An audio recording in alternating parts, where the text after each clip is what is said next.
সম্মানিত হাজির, এখন আমাদের সামনে আমাদের আজকের মেহমান হাজির মঞ্চে উপস্থিত হবেন। আসসালামু আলাইকুম ওয়া রাহমাতুল্লাহি ওয়া বারাকাতুহু। ওয়া আলাইকুম আসসালাম ওয়া রাহমাতুল্লাহি ওয়া বারাকাতুহু।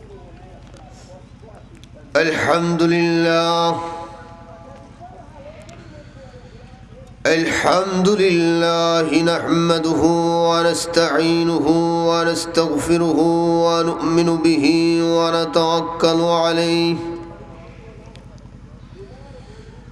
ونعوذ بالله من شرور أنفسنا ومن سيئات أعمالنا من يهده الله فلا مضل له ومن يضلله فلا هادي له ونشهد أن لا إله إلا الله وحده لا شريك له ونشهد أن سيدنا وسندنا وحبيبنا وأولانا ومولانا محمدا عبده ورسوله الذي أرسل إلى الناس كافة بشيرا ونذيرا وداعيا إلى الله بإذنه وسراجا منيرا أما بعد فقد قال الله تعالى في كلامه المجيد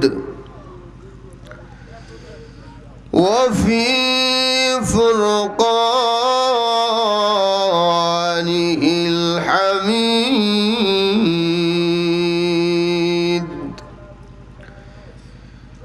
أعوذ بالله من الشيطان الرجيم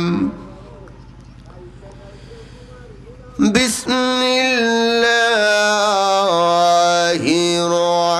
الرحمن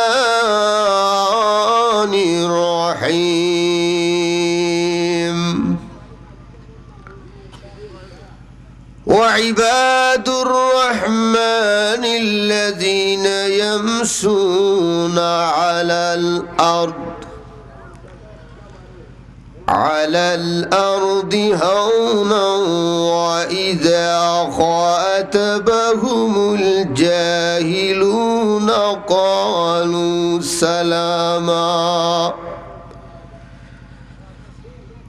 والذين يبيتون لربهم سجدا وقياما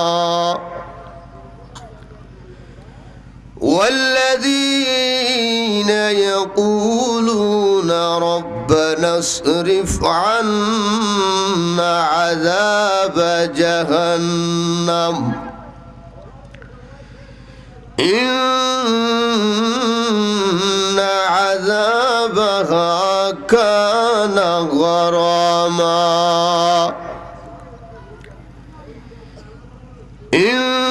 إنها ساءت مستقرا ومقاما صدق الله العظيم وصدق رسوله ونبي الكريم.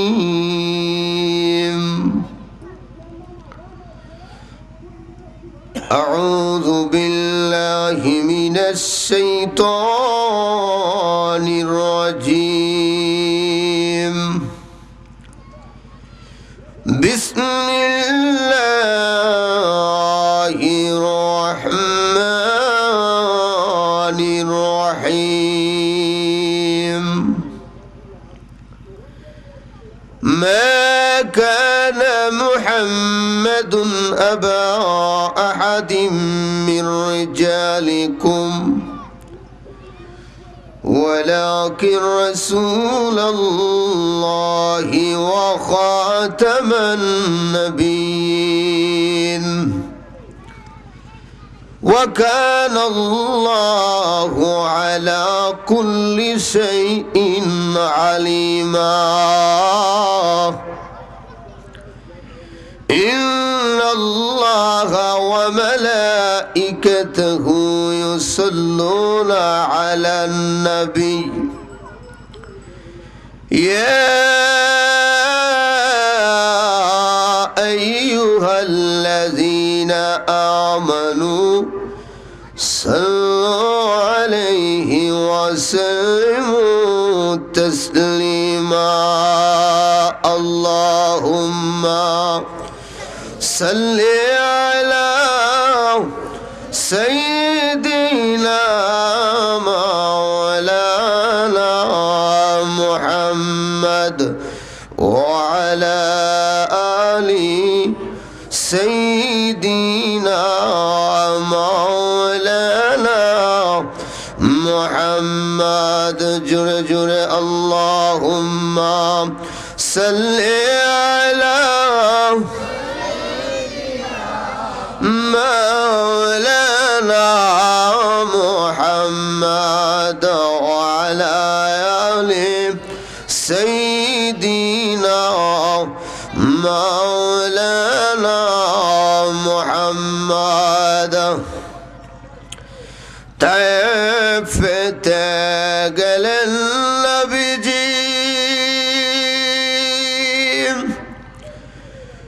ইসলাম প্রসার করিতে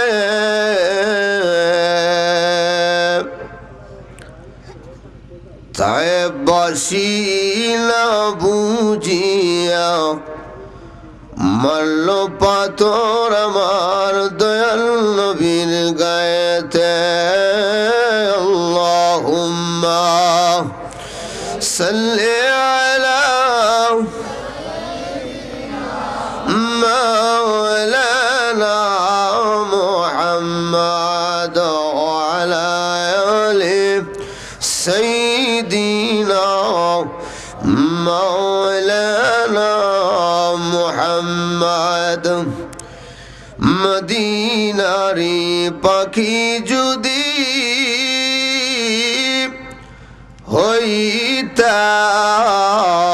হইতাম উইরা গিয়া নবীর রওজা দেখিতাম আল্লাহুম্মা সাল্লি আলা مولانا محمد وعلى سيدنا من كرنك رشيا سوال করবেন বসায়া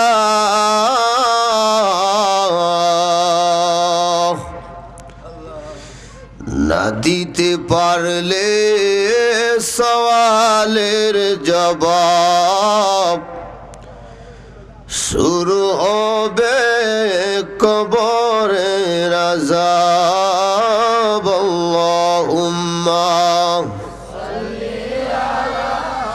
সাইয়্যিদিনা মাওলানা মুহাম্মদ ওয়া আলা سيدنا مولانا محمد لا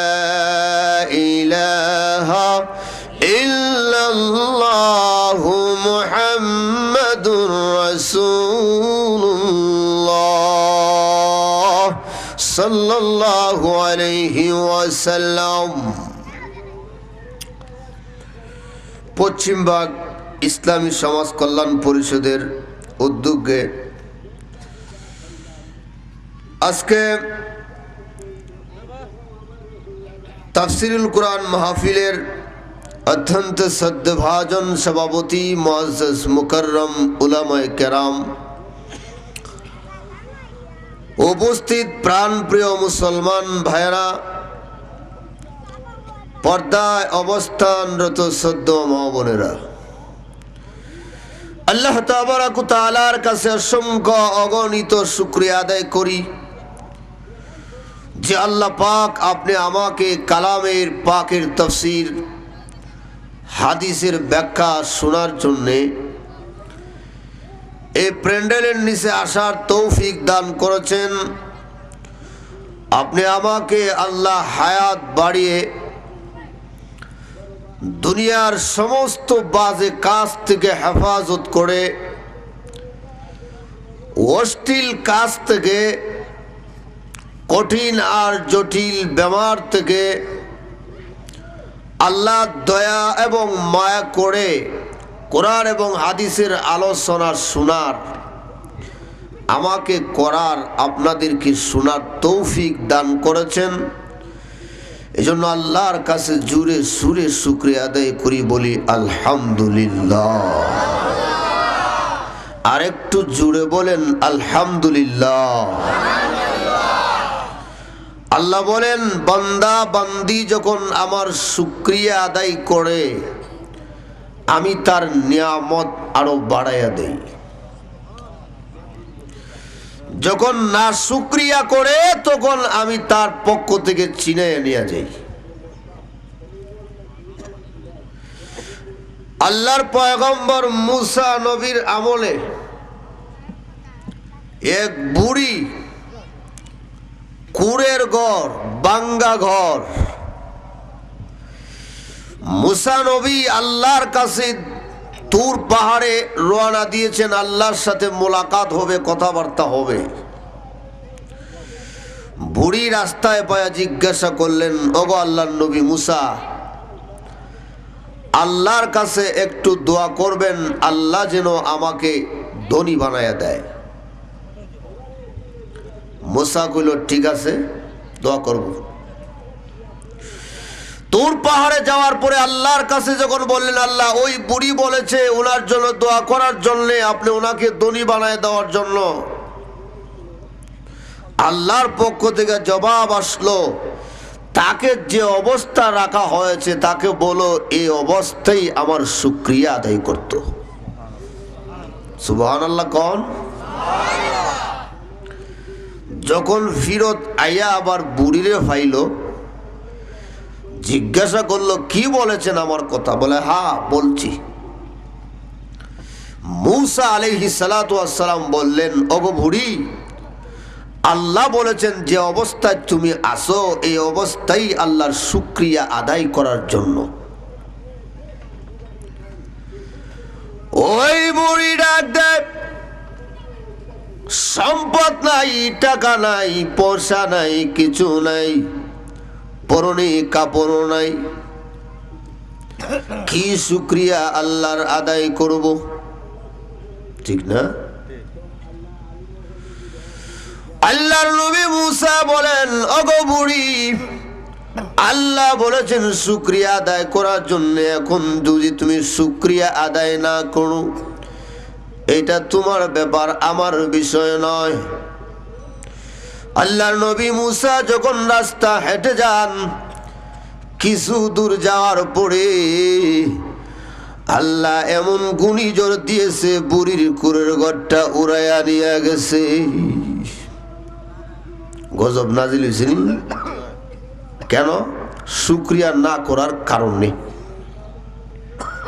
আল্লাহ বলছেন যে অবস্থা তুমি আছো এই অবস্থার শুকরিয়া আদায় করো, আর উনি শুকরিয়া আদায় না করার কারণে কুরের ঘরটাও ভাঙ্গা উড়াইয়া দিছেন।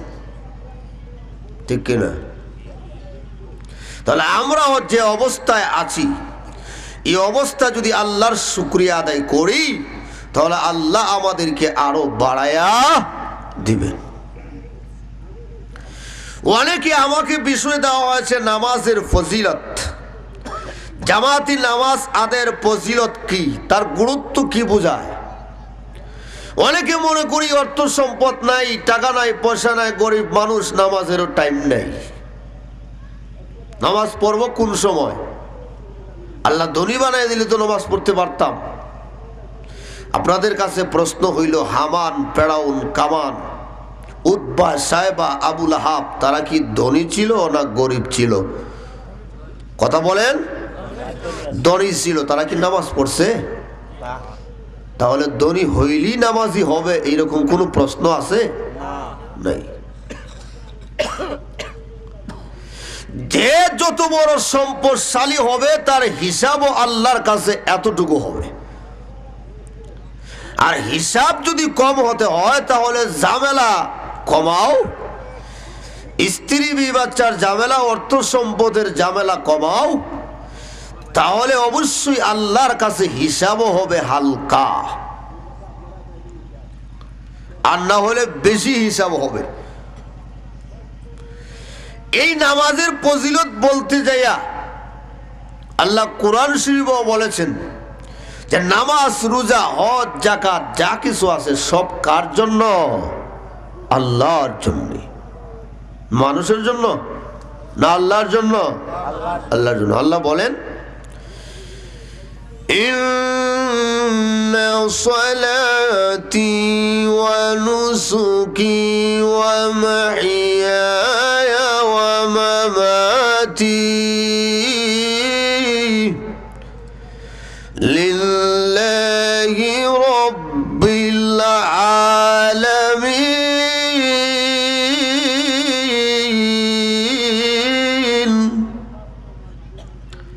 নিশ্চয় নামাজ, রোজা, হজ, যাকাত, টাকা পয়সা, আদান প্রদান যা কিছু আছে সব কার জন্য? আল্লাহর জন্য। আর একটু চিল্লায়া বলেন, কার জন্য? আল্লাহর জন্য। আমিও আল্লাহর জন্য। কথা ঠিক না? আমাকে কে সৃষ্টি করেছে? আল্লাহ সৃষ্টি করেছে। আমাকে এত সুন্দর চেহারা কে দিয়েছেন? আল্লাহ দিয়েছেন। আমাকে চলাফেরা করার মতন সুযোগ সুবিধা কে করে দিয়েছেন? আল্লাহ করে দিয়েছেন। তাহলে শুকরিয়া কেবলমাত্র আল্লাহর হবে, দুনিয়ার কোনো মানুষের শুকরিয়া আদায় করা সম্ভব না। এরপরে আরেক আয়াত আল্লাহ বলেন, আল্লাহু আখরাজাকুম মিন বুতুনি উম্মাহাতিকুম লা তা'লামুনা শাইআ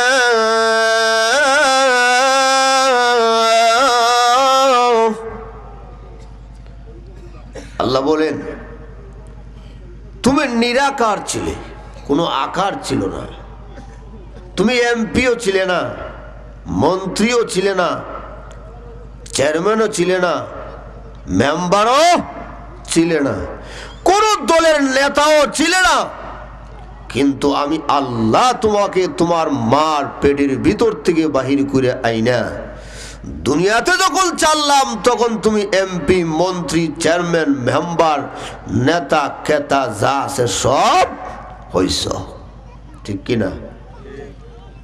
তাহলে আল্লাহ যদি ইচ্ছা করতেন তাহলে আগেই তোমাকে পেটের ভিতরে মাইরা দিতে পারতেন, কিন্তু আল্লাহ সেটা করে নাই। ডিম ভোলা যায় না? কথা বলেন, ডিম কি ভোলা যায় না? তাহলে মহিলাদের বাচ্চা কি ভোলা যাইতে পারে না? আল্লাহ ইচ্ছা করলে পারতেন, কিন্তু শুকরিয়া আদায় করো ওই আল্লাহর, যে আল্লাহ তোমাকে হায়াত দেয়া দুনিয়াতে পাঠাইছে। ঠিক কিনা? কেবলমাত্র শুকরিয়া আদায় করতে হবে আল্লাহর, যে আল্লাহ আমাকে দুনিয়াতে প্রেরণ করেছে। কেবলমাত্র শুকরিয়া আদায় করতে হবে ওই আল্লাহর, যে আল্লাহ বিশ্ব নবী মুহাম্মদ মুস্তাফা সাল্লাল্লাহু আলাইহি সাল্লাতু ওয়াস সালামের খাঁটি উম্মত হিসাবে আপনি আমাকে দুনিয়াতে প্রেরণ করেছেন। মুসা আল্লাহর কাছে দোয়া করছে, প্রভু আমাকে বলি ইসরায়েলের নবী না বানাইয়া বিশ্ব নবীর উম্মতে মুহাম্মদী বানায়া দাও। সুবহানাল্লাহ জুরে কোন কেন বানায়া দাও? কিয়ামতের মাঠে হাসরের ময়দানে যখন বিচারের কার্যালয় শুরু হবে তখন দেখা যাবে বিশ্ব নবীর উম্মতের যে দাম, এই দাম আর কোন নবীর উম্মতের থাকবে না।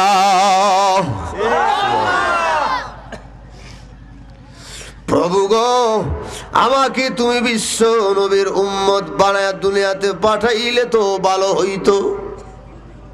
একজন জলিলের কদম নবী মুসা নবী আল্লাহর কাছে দোয়া করে এই কথা বলে, আর আল্লাহ আমাদেরকে বিশ্ব নবী মুহাম্মদ মুস্তাফা সাল্লাল্লাহু আলাইহি সাল্লাতু ওয়াসসালামের উম্মত হিসাবে দুনিয়াতে পাঠানোর পরেও আমরা আল্লাহর ইবাদত করি না, ঠিক কি না? তাহলে দাম বাড়তো না কমতো? বাড়ার কথা ছিল, কিন্তু দেখা যায় কমতে আছে। আল্লাহর নবী বিশ্ব নবী রাহমাতুল লিল আলামিন হাদিস শরীফে বলেন, ও প্রিয় বান্দা বান্দীরা, তোমরা যখন নামাজ পড়ো, নামাজ পড়ে চোখের পানি যখন ছেড়ো, গুনার কথা স্মরণ করে করে যখন গুনার কথা স্মরণ করে চোখের পানি পেলো, ওই প্রাণী ব্যথা যায় না, ওই প্রাণী আমি আল্লাহ জমা করে রেখে দিয়েছি।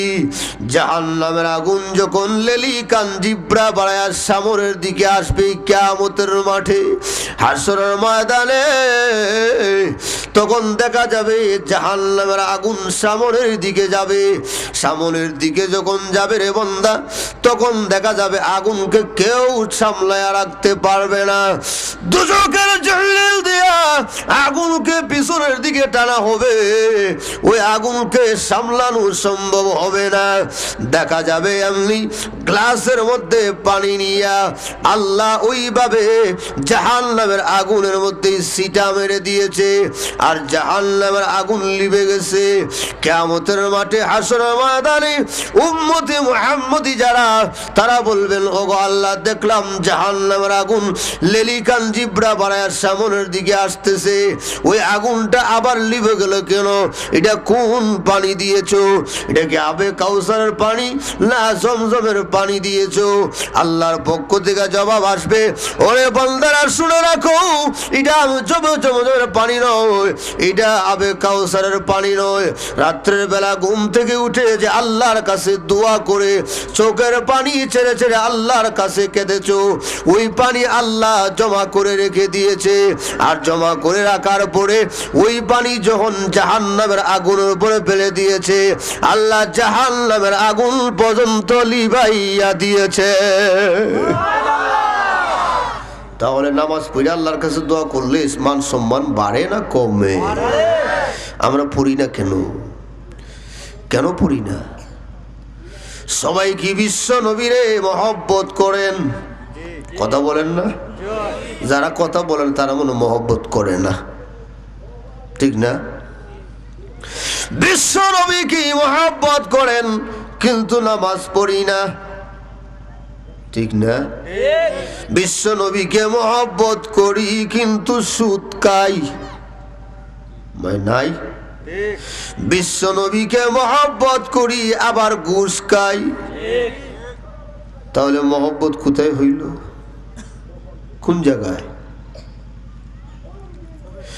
আল্লাহ বলেছেন, তোমার আমলকে ঠিক করো, নামাজ পড়ে নামাজের দ্বারা আমল ঠিক করো।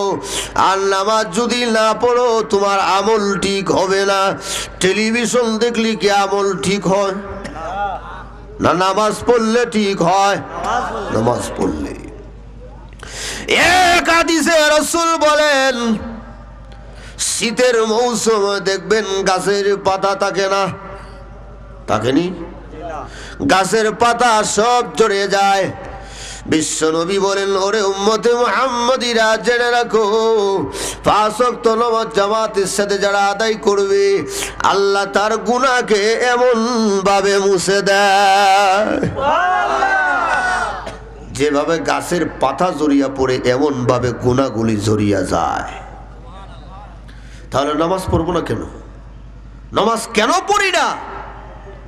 একমাত্র কারণ হইল দুনিয়ার মহব্বত, স্ত্রী বি বাচ্চার মহব্বত, অর্থ সম্পদের ঝামেলা।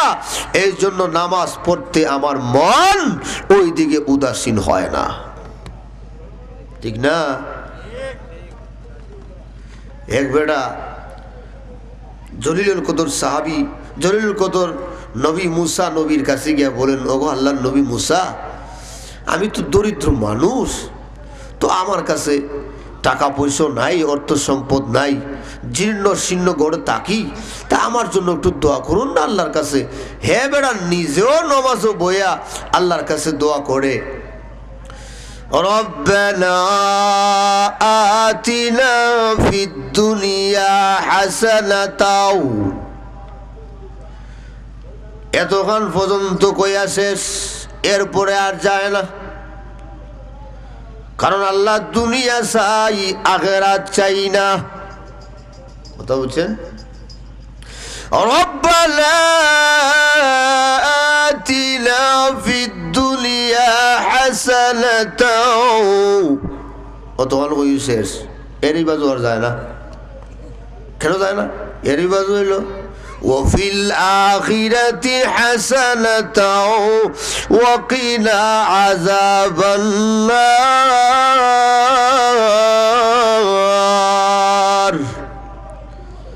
আল্লাহ আখিরাতও চাই, দুনিয়াও চাই, জাহান্নামের আগুন থেকে আমি মুক্তিও চাই। এটা হলো দোয়া শেষ সারাংশ। আর হে কয় শুধু দুনিয়া চাই, আখিরাত চাই না, জাহান্নামের আগুন থেকে মুক্তিও চাই না। মুসা কথা ঠিক আছে, দোয়া করুম তোমার লাগিয়া, তুমি মসজিদে যাইবা, আসরের নামাজ গিয়ে পড়বা। বলে ঠিক আছে। আসরের নামাজও গেছে। মুসা নবী কইল আসরের নামাজের পরে পশ্চিমের দিক দিয়ে একটা দৌড় দিবা, মাগরিবের নামাজের আগ পর্যন্ত যতখান জায়গা তুমি যাইতে পারবা দৌড়িয়া, স্কয়ার মাইল আল্লাহ তোমাকে এতটুকু সম্পদের মালিক বানাইয়া দিবে। খুশি না বেজার? দৌড়ের স্পিড বাড়বো না কমবো? এখানে যত জায়গা যাইতে পারে তার লাভ, ঠিক না? ইমাম সাহেবের সাথে নামাজ পড়লে তো আর তাড়াহুড়া করতে হয় না, কারণ ইমাম সাহেবের সূরা কেরাত যতক্ষণ লম্বা করবো নামাজও লম্বই হবে। এখন দেখা যায় তার ভিতরে এমন জ্বালা পয়দা হয়েছে, ইমাম সাহেবের পিছনে নামাজ পড়তে দাঁড়াইছে কথা ঠিকও, কিন্তু মনে মনে ইমাম সাহেবরা খালি গাইল দেয়, দৌড়বে তাড়াতাড়ি নামাজ করে শেষ করে না, টাইম যায় গিয়েও ভাই। যাই হোক, ইমাম সাহেব নামাজ শেষ করছে, হে আর দুয়া করছে না।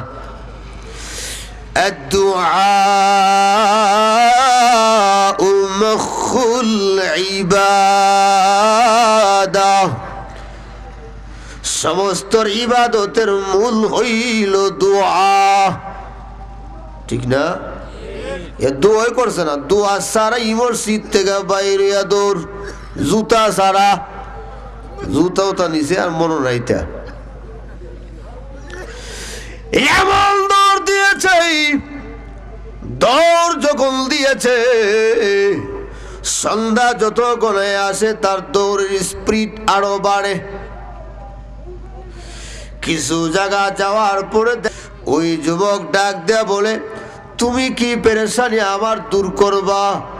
আমি যে আশায় আছি, আশা পূরণ হইলে এরপরে বাকি কথা এখন কথা নয়, আমাকে দৌড়াতে দাও।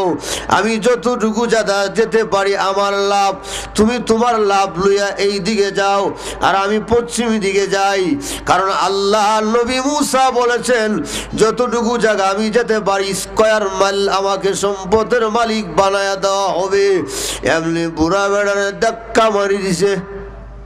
সুবহানাল্লাহ।